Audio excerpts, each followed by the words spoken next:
For 4 years, the West had tied themselves up in knots, saying that if we took action, that people would be, slaughtered, that we would make it worse. And nothing bad happened. It just ended the war. That got under Clinton's skin, and it helped him to make this decision that was crucial to change our policy and to use military power. My hackles are raised and my stomach is in a knot when you remind that Slobodan Milosevic had the presumptive nerve to say to President Izetbegovic, "I will give you Sarajevo," as if they had captured Sarajevo. They had not. They were not. The Sarajevans fought like outmanned, outgunned for the entire war. They never gave up. The Catholic and the Christian churches around the world have now weighed in.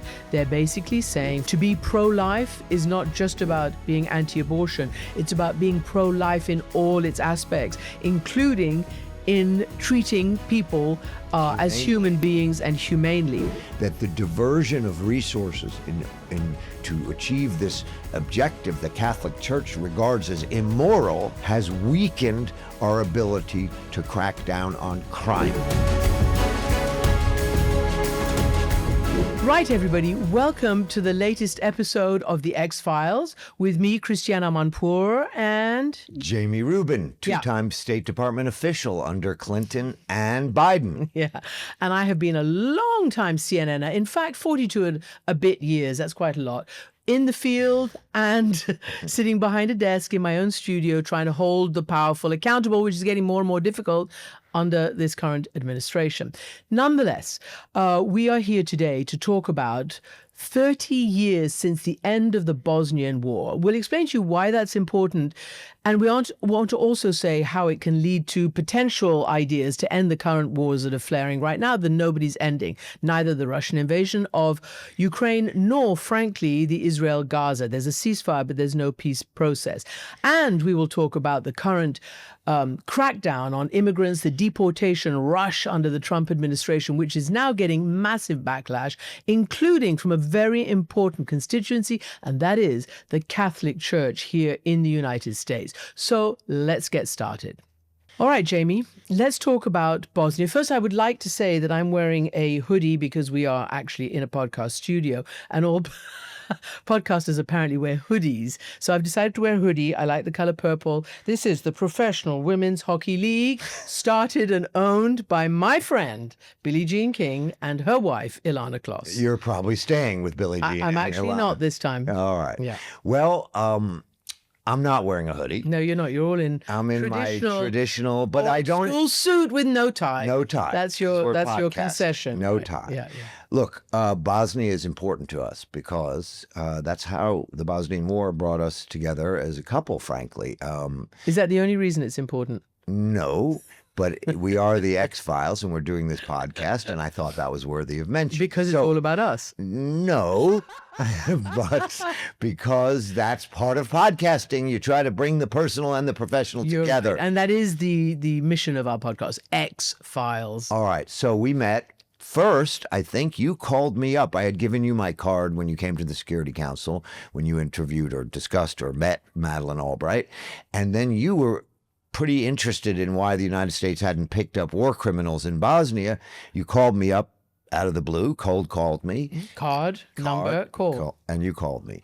But then more importantly, when Madeleine Albright became Secretary of State, and we went on what you called the war criminals trip to the region. You joined her traveling press corps. And it's worth mentioning that Slobodan Milosevic tried to get you blocked from her plane. They specifically wanted... From entering Serbia. Yes. And so I had to use my Assistant Secretary of State for Public Affairs powers and tell the authorities in Serbia that they couldn't tell us who to take with us on a plane. And if you couldn't go, we weren't going. So can I just say I appreciate that, because actually that's a principle, all for one for all. No foreign government tells the United States government what to do and how to treat their journalists. And it's solidarity. And there's just too little of that right now. But we'll get into that. You know, the press is under major attack here in the United States, not to mention elsewhere. And I think we should all be standing up and taking action when one is banned from here and another is banned from there. In a way they are in the Pentagon. The serious journalists have refused the Pentagon's restrictions and refused back to Bosnia. So the war ended 30 years ago. This week. That's why we're doing week. this. And I need to say that I believe the war ended because the United States changed its policy. That is correct. They decided that instead of standing by and letting the war continue, that they indicated to our European allies that we were no longer going to remove peacekeepers and extremists. We were no longer going to provide NATO support to those peacekeepers and extremists. And instead, we were going to make clear to the Bosnian Serbs that if they didn't agree to a peace agreement, that we were going to use military power if they struck Sarajevo again. Okay. They struck Sarajevo. We used military power, and that created the leverage that brought us the peace agreement. So, because I was there during this period,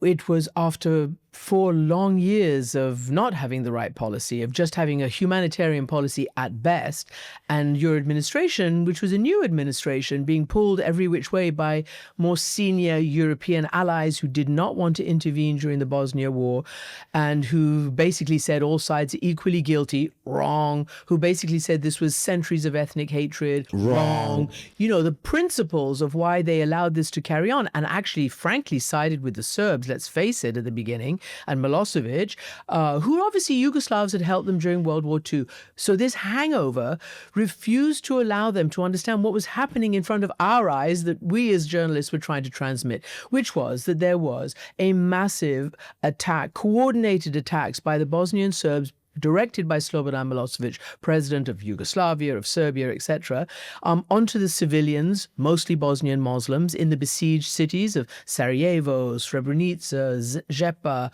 Gorazde, and the others. And that was first termed ethnic cleansing.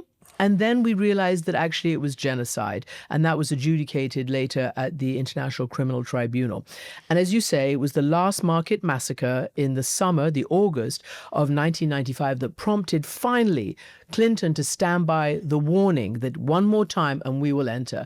And I think for me, Jamie, the thing that was so important was that for 4 years, the West had tied themselves up in knots, saying that if we took action, then we could be mired in a Vietnam. I mean, it was completely crazy that people would be, slaughtered, that we would make it worse. And nothing bad happened. It just ended the war. It shows you how arguments can get taken to extreme cases. The principal person making that argument was Colin Powell, the chairman of the Joint Chiefs of Staff, who had come out of the Gulf War as the hero of the United States.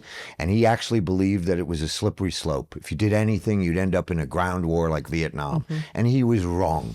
And Bosnia did something extremely important. It showed that not everywhere, but in some places, limited force can achieve limited purposes if you think it through and come up with a plan. Right. And that's what's interesting about both Bosnia and Kosovo, is the United States, under President Clinton, with the leadership of Madeleine Albright, and I need to say here, she has passed away, and people need to remember this, she was the driving force in the Clinton administration, demanding, insisting, being a pain in the neck every week to Tony Lake, to Warren Christopher, saying we can do something about this with limited force for limited purposes, and we can achieve American objectives. And the memo that she wrote to President Clinton in that summer basically said, when Jacques Chirac said there's no leader, president of France, that no leader of the free world anymore because the United States isn't acting, that got under Clinton's skin,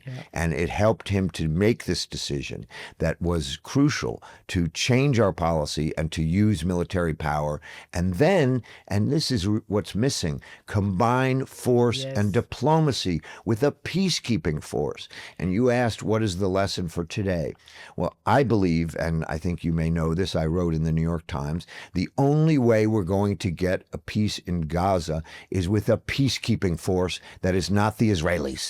The Israelis will never be peacekeepers in Gaza. And that's totally stuck at the Security Council It's stuck right now. because this administration is having trouble doing the hard work of nailing down the details. And in these cases, details matter. The force has to be deployed with an achievable mission. It has to be deployed in a way that the rest of the world doesn't think they're just handing international law over to the United States. They're trying to pass a resolution in which they say, Donald Trump can decide everything. There's no way 15 members of the Security Council are going to hand. Already, as you saw, Russia has put its counterproposal, China as well. Can we just park that for a second, Sure. because it's massively important. But I think what you're saying about Bosnia and Kosovo was the classic demonstration eventually, again, after 4 years of mass slaughter of civilians, diplomacy backed by the credible first threat and then use of force. And I need to say that the use of force by the coalition of the willing, because it wasn't all NATO, it was the United States and a bunch of other allies.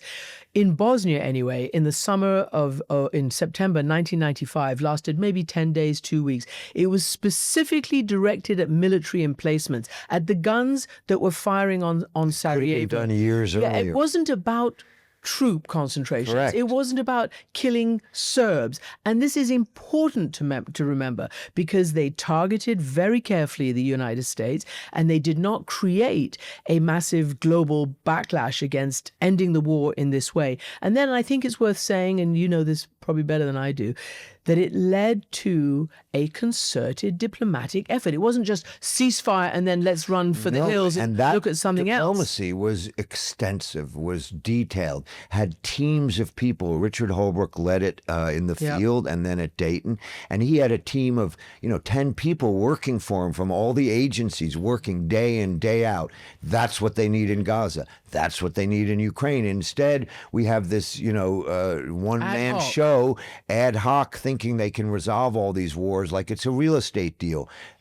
Force and diplomacy can work, but it's not a real estate deal. There are real issues at stake for Russia, for Ukraine, for Israel, for the Palestinians, for Egypt, for Jordan. These things take extreme knowledge, expertise, and determination from the top. You don't win a Nobel Peace Prize by having an occasional meeting. No, and the thing that I remember, if I'm not mistaken, the press had access to Dayton, but I don't think there were press conferences every day, right? No, it was they closed. did the hard work behind the soundbite temptation. Want to hear something funny about that? Yeah, that, but also remember back to the 1979 Jimmy Carter Camp David peace process with the Israeli Prime Minister Menachem Begin, really conservative, some might say right-wing, Right. and then the president of Egypt, Anwar Sadat, both obviously are no longer alive, but for days there, they did not talk to the press. They did the hard work, and then they came out. There's something in that as well. Absolutely. Look, Dayton and then the subsequent Kosovo efforts.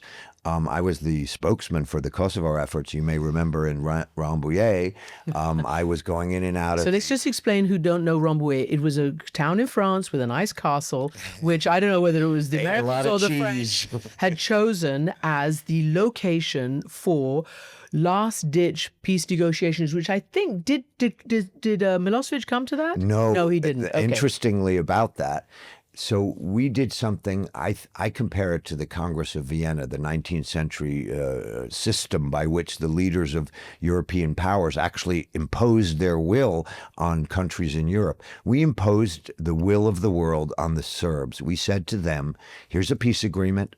The Kosovo Albanians have signed. It's a fair agreement. It will involve a peacekeeping force. Serb sovereignty will be protected, but the people of Kosovo will be free. The Serbs couldn't accept it. Then we used military power. Then they capitulated. Again, limited force for limited purposes. And in this case, Christiane, we have to say a genocide was prevented. It was. Not 4 years later, maybe a few months later than it might have happened, but a genocide was prevented and the people of Kosovo were saved.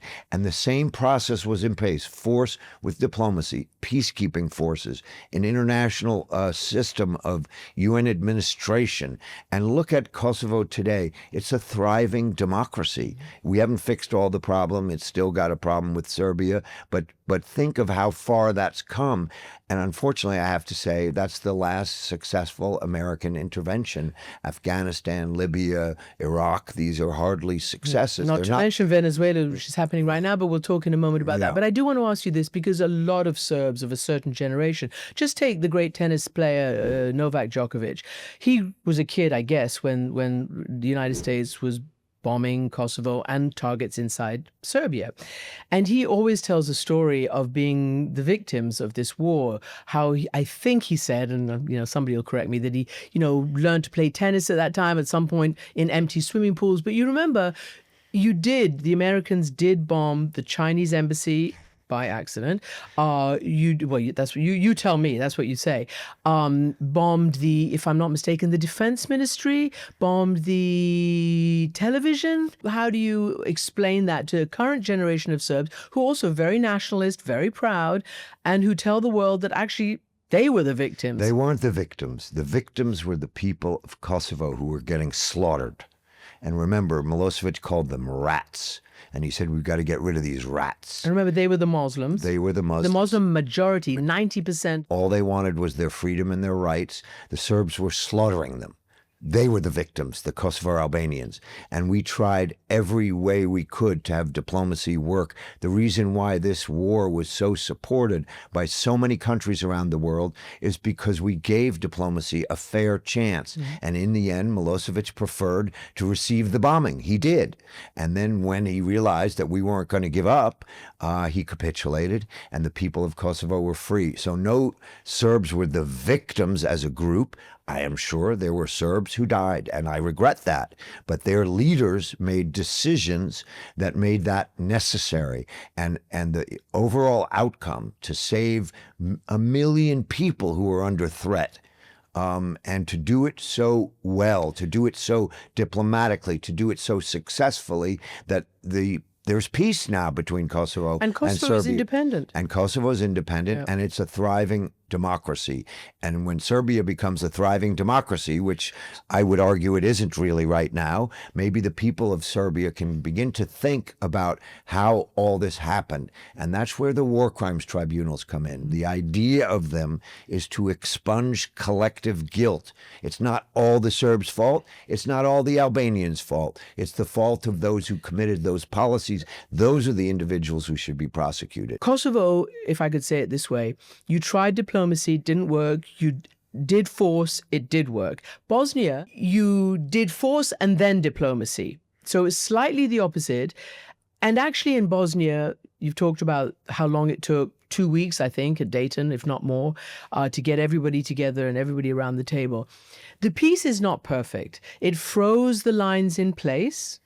It created a rump Serbian entity known as Republika Srpska, which is still agitating, backed by Russia, backed by Serbia, still agitating not to have a coherent, independent, sovereign Bosnia-Herzegovina.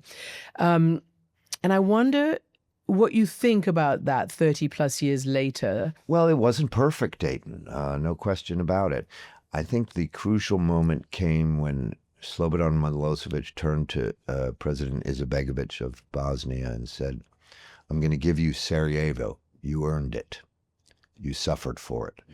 And essentially giving Sarajevo to the Bosnian government, the Bosniaks as they were called.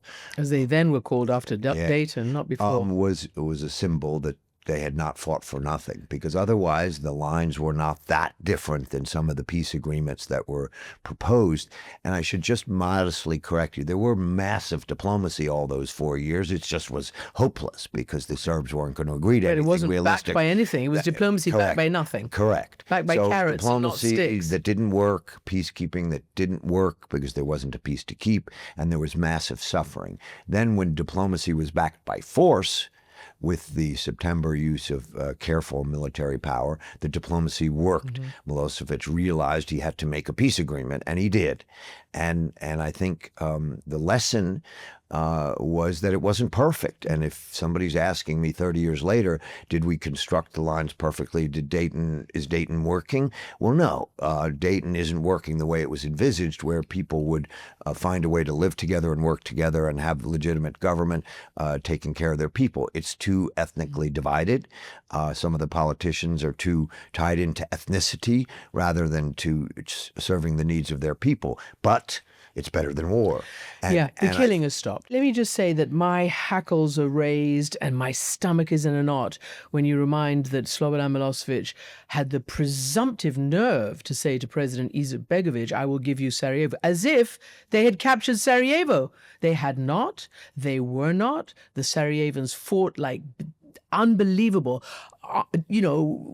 outmanned, outgunned for the entire war. They never gave up. And so that was one of the most powerful images. I should tell you, because you were a journalist at the time, those of us sitting in Washington. Still am. I know. Those of us who were sitting in Washington and New York watching your reports, the reports of John Burns in the New York Times, bringing to life what the people of Sarajevo were going through, both the horror, the bravery, and the culture, and the intellectual rigor of the people there. It was a powerful moral message of why we should do this. And that's what we're getting from the people of Ukraine every single day for the last 4 years of this terrible, illegal war. And just like everybody somehow thinks that, like Putin thinks that he's going to win. How long has it taken? Not 4 years of this war, 14, 15 years since he first annexed Crimea and took over bits of Donbass. He still hasn't won. Let's try, if possible, to transpose the end of the Bosnia War, because the forces at work are very, very similar to Bosnia, in my view. A much stronger force against a weaker force. The stronger force, miscalculated, thought it could, collapse Ukraine in days. It has been unbelievably defended Ukraine. Why can't we transpose that vision and get them all together around a Dayton-like peace table? Because right now the Russians unfortunately are making some progress in the east, especially that town of Pokrovsk. Yeah, but it's grinding. But as soon as they get Pokrovsk, if they do, they're going to make a big deal about it. That's going to affect President Trump, who's suddenly going to think maybe the Russians I agree with win. all that. So to transpose the lessons of Bosnia, you have to remember that Russia is a nuclear power. And Russia is defended by a massive army. It's defended by thousands of nuclear weapons. The kind of pressure that was placed on Serbia cannot be placed on Russia. The only way to persuade Putin in the way we persuaded Milosevic is to show there is no end. This is what Trump hasn't done. He hasn't really told Putin clearly, we are going to arm the Ukrainians. Remember, the difference between Bosnia and Ukraine is the world is arming, most of the world, the serious world, the good world, is giving Ukraine defense weapons, giving it help. We didn't give that help to the Bosnians. They had to do it all by themselves. We put an arms embargo on the poor Bosnians. Here, the French, I think, just announced hundreds of airplanes are going to be sent, modern French fighter aircraft. Until Putin knows the world is going to continue to arm Ukraine, Ukraine's showing massive capabilities in their drones. They're teaching the world a lesson in how to use drone warfare. Putin is going to have to realize that they can't win. They cannot win. We have to get in the minds of Putin. And to do that, Donald Trump has to change the way he thinks about this and stop looking at it as some simple chessboard that he can just walk in and end the game. It doesn't work like that. You have to do the hard work. Yeah, he himself admitted that, having said during the campaign, this is going to be the quote-unquote easy one, 24 hours. He, after many conversations with Putin, has said, variously, that he thinks Putin's stringing him along, and worse, that he thinks Putin thinks that he can win. Meantime, the poor Ukrainians, for the fourth winter in a row, are being hammered in their electricity, gas, water, all that infrastructure to try to break their will. It won't break their will. And so many people are being killed by these overwhelming Russian drone and missile strikes on cities and towns, and not just on the front line, as you know, but in the civilian neighborhoods. So, let's wrap this little bit up. But really, I do believe that Bosnia is important to remember for all these reasons. Right, Jamie, we're back. We are going to talk about the very, very significant backlash against the, mass deportation and arrests of I didn't even know what to call them because, the administration says they're all criminals and this and that, but polls show that actually they are not. New York Times says that fewer than 40% have any criminal conviction. Only about 8% have been convicted of a violent crime, versus what the U.S. government says, that 70% of the arrests of immigrants charged or convicted of a crime. It's apparently not true. What I find incredibly important is the moment that the Catholic and the Christian churches around the world have now weighed in. They're basically saying, for instance, Pope Leo and the Conference of Catholic Bishops in the United States are saying to be pro-life is not just about being anti-abortion. It's about being pro-life in all its aspects, including in treating people as human beings and humanely. So this is a big issue for the Catholic Church from Rome to weigh in on. And the Catholic Church here in the United States this Sunday and previous Sundays at the pulpits at Mass have been talking about this, because just about every one of their communities is being targeted. And the horrendous stories about people living in these communities where their neighbors are trying to protect them, where people are not going to school, not going to church, hiding in their homes, in their basements, worried, not going to work, worried that they are going to be swept and snatched off the streets. What do you think about the power of the church in this case? Well, I'm hoping that this has an impact, because I guess looking at the statistics, Catholics voted for Trump more than they voted for Kamala Harris.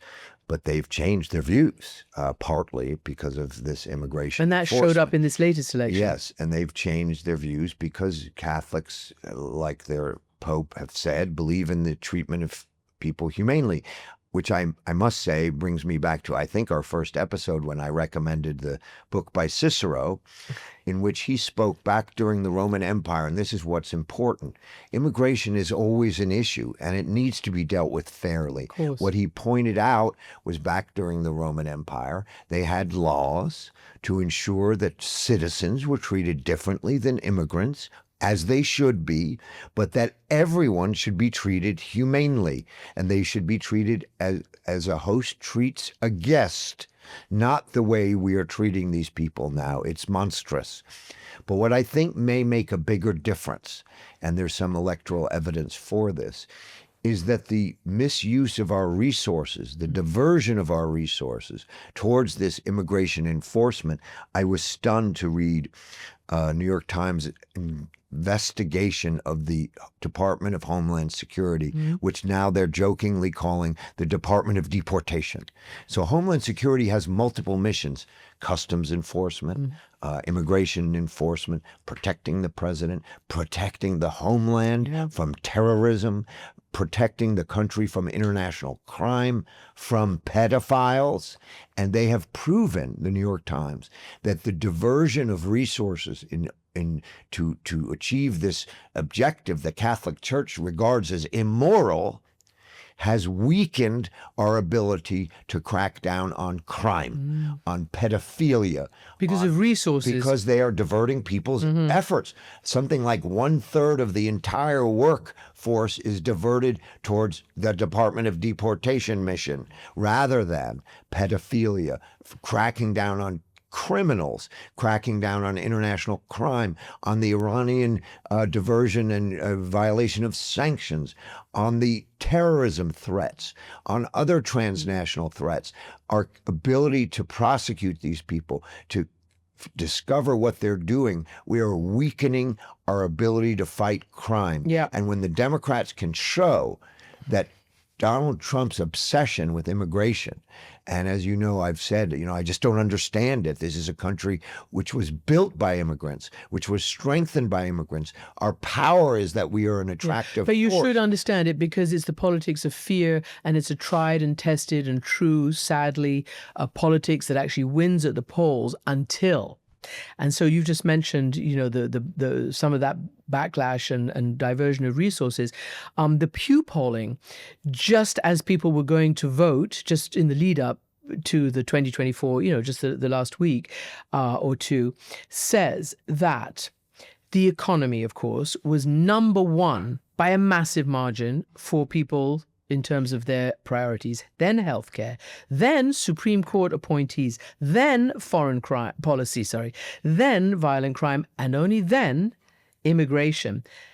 And I think that's something very important. And I remember even before Trump was sworn in, maybe just after, no, before he was sworn in, I was talking to the former Biden administration Secretary of Homeland Security, Alejandro Mayorkas. And he said to me that he predicted that ordinary Americans of no matter what stripe would revolt and be revolted and feel revulsion when their neighbors, when their co-workers, when their parishioners, when their colleagues, when their school kids and school, teachers, etc., were suddenly swept off the feet and off the streets in front of them, they would resist.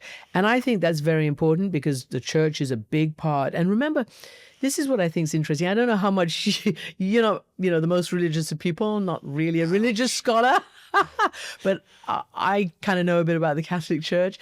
And the Catholic Church is so huge and global, and the Anglican Church around the world is so huge and global. A lot of Americans like to think that only their Christian church and their evangelical Christians set the tone of what Christianity should be. But it's a very small minority of global Christians. And I think this is what's showing up right now in the Catholic Church Let me say something and about Pope that. Leo taking on Trump. He doesn't want to do it, but he's forced to because of the Bible. Let me say something about that. I know I'm going to say something that most people think is idealistic. I believe morality matters. Of course it does, yeah. In politics. And that sometimes we get too focused on, is this good or bad for the economy? Will this give more of a tax benefit to this group or that group, and their pocketbook? Morality matters to people. Mm-hmm. They don't want to think they're supporting immoral policies. Most people believe they are moral people. And I think where the church's power comes in is the moral voice of government. Some of the most famous scholars, I've studied some of these things, and we're going to get into this in our recommendation. Morality comes through in religion, it comes through in government, it comes through in our daily lives. And it's the immorality of this behavior to not treat people like human beings, to these stories of people getting sent back to Venezuelans to an El Salvador prison where they're tortured and raped. It's monstrous. Yeah, Human Rights Watch. We do not need to do this. Yeah. We need to defend our borders. And the Democrats made mistakes in being perceived as for an open border and crazy stuff like that, in not using the power of government to crack down as appropriate. But to take this to the other extreme, which is what is happening now, I think breaks a sort of moral threshold. And I think also church is crucial in helping people to understand. And partly because a majority of their constituents are at risk, because these are many of them Catholic, Latin Americans often, so it's quite something. And just to close this out, it's remarkable. Some of the far-right groups in the rest of the world, like in the UK and Europe and all the rest, are considering similar visa bans. Even actually, not even far-right, the current Labour government in the UK is considering a visa ban a la sort of Trump first term. Their support for asylum seekers and things like that. And reform, which is more far right, which is ahead in the polls, is also considering a Trump-style asylum policy. Immigration works when it's misrepresented. Yeah, when it's made that's what to I'm seem saying. Yeah, like some party wants to allow asylum seekers to come in. Remember, the Brexit vote only happened because at that time there was a massive wave of refugees sweeping into Europe because of the Syria crisis and many other crises in Africa, landing on the shores of Italy and Greece. And the Brexit supporters made it seem like the UK was going to be invaded by immigrants. Then campaigner Boris Johnson, then he was prime minister. And that worked. 60 million Turks, I swear to God, all of Turkey was going to come to It was nonsense, but people do get scared. And They I do think get scared. Where the Catholic Church really helps is by showing that you can protect your borders. You can be fair in the treatment, distinguishing between citizens and immigrants, which we should do, but not be immoral, not waste our resources. And this is where I think it's going to hurt Trump if New York Times story, plays out politically, where we can show the Democrats that we're weakening our national security, we're weakening our ability to fight terrorism, to fight international crime, to put in prison pedophiles. I mean, whatever. Keep saying pedophiles. I feel like you want to say Epstein. I didn't say that. No. But the point is that crime requires resources to fight it. You need agents not trying to find one immigrant whose grandmother got a traffic ticket, but instead to find the real criminals that are operating in the world and in the United States that are putting at risk our citizens. And when the Democrats can show that, the Department of Homeland Security has been skewed, its mission has been damaged, and crime has been allowed by the Trump policies, then I think there'll be a response at the polls. So, apropos of absolutely nothing but entering the United States, which I just did, sailed through, thank God. But a little bit concerned that the Secretary of State has now put cancer, diabetes, and something else on the list of reasons that immigration officials, obesity, can deny us visas. On that note, we are going to have our recommendations in just a sec. We're back and we're going to have our recommendations. I'm going to go first. My recommendation this week is the phenomenal, enduring Slow Horses. I love it, on Apple TV. And there's a kind of sort of a break off from that called Down Cemetery Road. I hope I've got that right. Done by the same production people. I'm still only on season 3. Oh my goodness, it is so good. Gary Oldman is just so phenomenal in Slow Horses. It is. Kristen Scott Thomas, and it's just so English, but it's translated all over, and people just love it. It's about a sort of a rogue MI5 domestic security group that have been put out to pasture, and yet seem to keep solving all the mysteries. It's a great one. It is. All right, here's mine. It's a bit different, but I know that some of these books that I read are not easily, widely read. But I need to recommend That's because you're such an intellectual. No, it's because I like to read. It's because you've got a lot of time to read. Yeah, I just make time. So, Immanuel Kant. Yes? A Revolution in Thinking. It's a new sort of intellectual biography of Immanuel Kant. And the reason The philosopher lived in Königsberg his whole life, brilliant man.